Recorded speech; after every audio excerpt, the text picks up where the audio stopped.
नमस्कार, बहुत स्वागत है आपका। आज हम बात करेंगे पान के पत्ते की।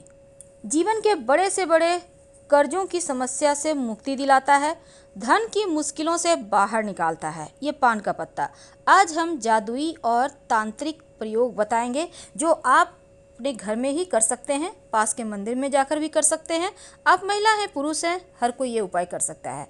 देखिए, अगर हम बात करें कर्ज की, तो देखिए जीवन में उतार चढ़ाव होते रहते हैं। घर में पैसों का अभाव कभी ना हो, अगर आप चाहते हैं तो फिर आपको एक छोटा सा प्रयोग करना चाहिए। अगर आप कर्ज से बहुत परेशान हैं तब क्या करें? जब मेहनत करने के बाद भी सफलता ना मिले तब क्या करें? घर में अगर धन की मुश्किल आने लगे, बीमारियों पर ज़्यादा खर्च होने लगे और जब आप कर्ज में फंस जाएं और कर्ज की रकम वापस ना कर पाए, कर्जे में डूबते ही चले जाएं, घर में पैसे तो आए पर बचे नहीं, तरक्की ना हो पाए, तब क्या करें? तो चलिए जानते हैं विस्तार से, क्योंकि आज हमारा टॉपिक है पान का पत्ता। पान के पत्ते के जादुई प्रयोग से आप अपनी मुश्किलों को दूर कर सकते हैं, चाहे धन की हो, कर्जों की हो, जीवन की परेशानियों की हो। जो पान का पत्ता आप इस्तेमाल करेंगे, जो घर आप लेकर आएंगे, वो बिल्कुल साबुत यानी समूचा होना चाहिए। कटा फटा हुआ या किसी तरह का खराब दाग धब्बे वाला पान का पत्ता आपको नहीं लेना। एकदम से ग्रीन देख कर लीजिए। और मंगलवार या क्योंकि मंगलवार के ही दिन आपको प्रयोग करना है। आप वैसे अगर मंगलवार नहीं कर पाए तो शनिवार के दिन भी कर सकते हैं, पर कोशिश कीजिएगा मंगलवार के दिन करने का। तो जो पान का पत्ता है उसका डंठल तोड़कर हटा दें। पूरे जो चिकना साइड है, साबुत सा पान लेना है, इसको धो लें अच्छे से। और छोटा बड़ा पत्ता मायने नहीं रखता। अब हम आपको एक खूबसूरत सा प्रयोग बताएंगे। कर्ज से बहुत परेशान हैं, कर्ज आपको परेशान कर रहा है, आपको लगता है लाभ ही नहीं हो पा रहा है, तब एक उपाय देखिए। एक पान का पत्ता तो आप लेंगे, उस पर आप लौंग और इलायची रखें। इलायची छोटी वाली रखिएगा, सिर्फ लौंग इलायची। अब ये नहीं कि आपने पिक्चर में देखा बहुत सारी चीज़ें तो रख दें, नहीं, आपको कुछ नहीं लेना। साबुत पत्ता लें, उस पर लौंग, 2 लौंग रख दें, 2 इलायची रख दें, हरी इलायची छोटी वाली। अब इसका बीड़ा बनाइए।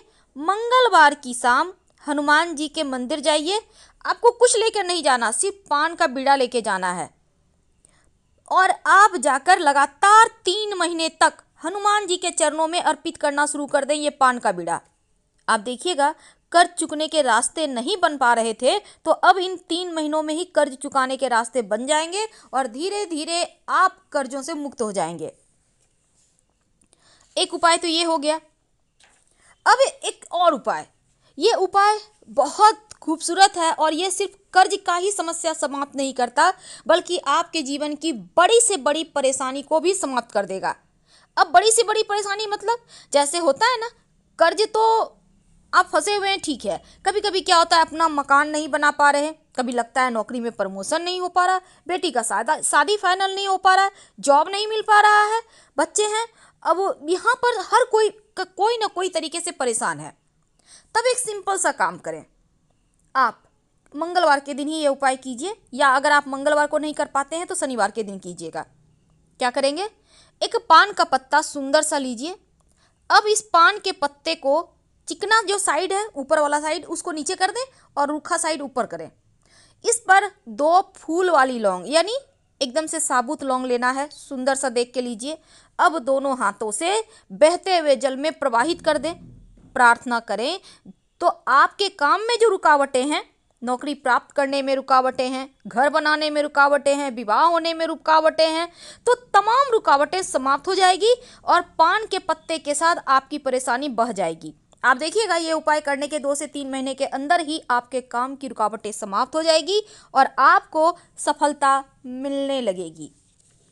बहुत सिंपल है, बहुत सिंपल है, लेकिन करेंगे तो लाभ 100% देगा।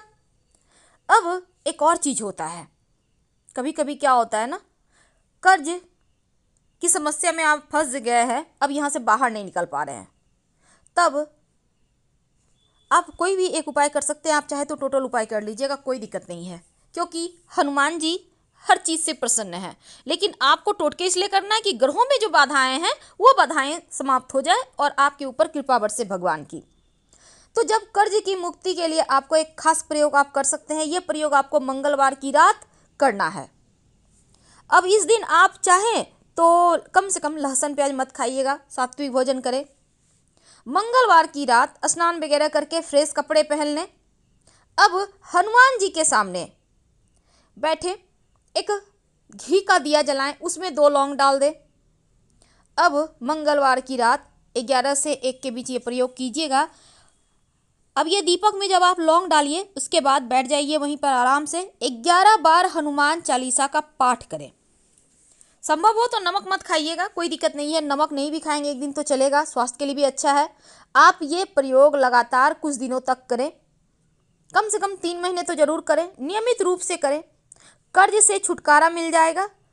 और ये प्रयोग रात 11 से 1 के बीच ही करना है। आपके घर में आपकी माँ है, बहन है, बेटी है, पत्नी है, जो भी है वो कोई भी आपके लिए कर सकता है, आप खुद भी कर सकते हैं। तो ये प्रयोग आपको मंगलवार की रात करना है। कुछ नहीं करना है, एक दिया जलाना है, बड़ा सा घी का दिया ले लें, उसमें 2 लौंग डाल के जला लें, 11 बार प्रेम से हनुमान चालीसा पढ़ें। देखिएगा धीरे धीरे स्थिति आपके पक्ष में आ जाएगी।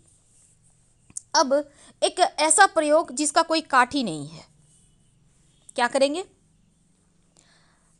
हमने वादा किया था 3 प्रयोग बताएंगे, लेकिन आज हम आपको ज़्यादा प्रयोग बताएंगे क्योंकि हम चाहते हैं आप अपनी सुविधा के अनुसार प्रयोग करें। अब ये नहीं कि आप रात में नहीं कर पा रहे हैं, आपकी ड्यूटी होती है, आप बहुत थके होते हैं, कोई बात नहीं, दूसरा प्रयोग कीजिएगा। आपको एक सूखा हुआ नारियल का गोला लेना है। सूखा नारियल तो आप जानते होंगे, जिसमें पानी नहीं होता है, बिल्कुल सूखा हुआ होता है। बिल्कुल साबुत सुंदर सा 3 नारियल का गोला खरीद कर मार्केट से ले आइए। लाएंगे कब? ये प्रयोग आपको मंगलवार के दिन नहीं, शनिवार के दिन करना है। हालांकि हमने आज ही आपको बता रहे हैं, तो आप अपनी सुविधा अनुसार कीजिएगा। तो शुक्रवार के दिन या किसी भी दिन आप लेके चले आइए नारियल का 3 गोला। अब शनिवार की अर्ली मॉर्निंग नारियल का 1 गोला लें। ये 3 शनिवार के लिए 3 गोला है, ठीक है। एक नारियल का गोला लें, उसको ऊपर से कट करें, उसमें चीनी भर दें नारियल का गोला में। अब जो ढक्कन आपने ऐसे करके कट किया है ना नारियल को, उसको ऊपर से कवर करें। किसी भी पीपल के वृक्ष के पास जाइए, मिट्टी में गड्ढा करें और उसको दबा दें। अब आप सोचेंगे मेरे आसपास पीपल का वृक्ष नहीं है, कोई बात नहीं, तो आप कोई और उपाय कर लें, कोई दिक्कत नहीं है। देखिए जो चीज़ जहाँ करना है उसको वहीं कीजिए, उल्टा पुल्टा जगह करेंगे तो पूरे फल नहीं मिलेंगे। और ये प्रयोग जब आप कीजिएगा, हनुमान चालीसा अनवरत पढ़िए या आप नमः शिवाय भी पढ़ सकते हैं, कोई दिक्कत नहीं है, क्योंकि शिव जी तो सर्वे सर्वा हैं। इसके बाद आप वहाँ पे गड्ढा करके इसको अच्छे से वहाँ पे रख दें, फिर हल्का सा कवर कर दें। बिना पीछे मुड़े घर आ जाइए, भगवान को कहिए कि प्रभु जीवन की परेशानी को समाप्त कीजिए। आप देखिएगा आपके कर्जे भी समाप्त होंगे, जीवन की मुश्किलें समाप्त हो जाएंगी और जो भी आपके भाग्य में अवरोध है वो भी समाप्त हो जाएगा। आप 3 शनिवार लगातार ये प्रयोग 1-1 गोला करके ही करना है, 3 शनिवार कीजिए, आप कर्जों से मुक्ति मिलेगी, धन की मुश्किलें दूर होगी। आप मंगलवार के दिन भी ये प्रयोग कर सकते हैं।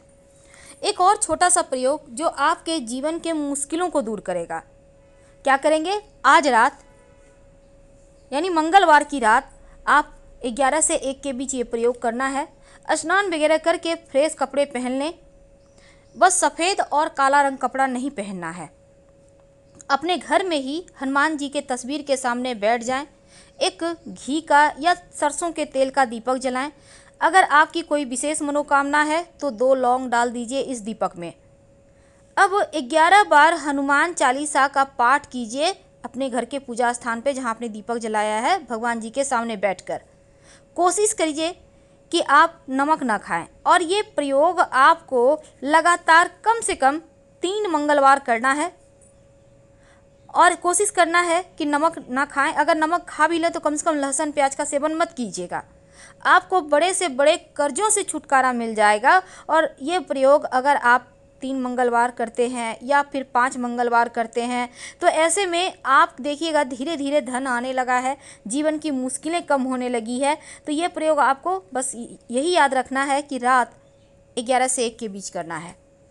अगर जीवन में ज़्यादा परेशानी हो तब एक और छोटा सा प्रयोग आप कर सकते हैं। एक पान का पत्ता ले लीजिएगा, उसका डंठल हटा देना है। पान के पत्ते को उल्टा कर लें, यानी चिकना साइड नीचे की ओर रख लें और रूखा साइड ऊपर करें। इसके ऊपर 2 लौंग रखें। अब इसको अपनी मन्नत कहते हुए बहते हुए पानी में डाल दें। पीछे मुड़कर मत देखिएगा, आपका दुर्भाग्य दूर हो जाएगा, बह जाएगा, आपके जीवन की मुश्किलें समाप्त हो जाएगी।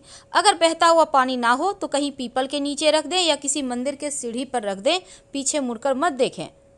फिलहाल हम आपसे विदा लेते हैं। जानकारी अच्छी लगे तो लाइक कर सब्सक्राइब करें, अपनों से शेयर करें, कमेंट करें। धन्यवाद।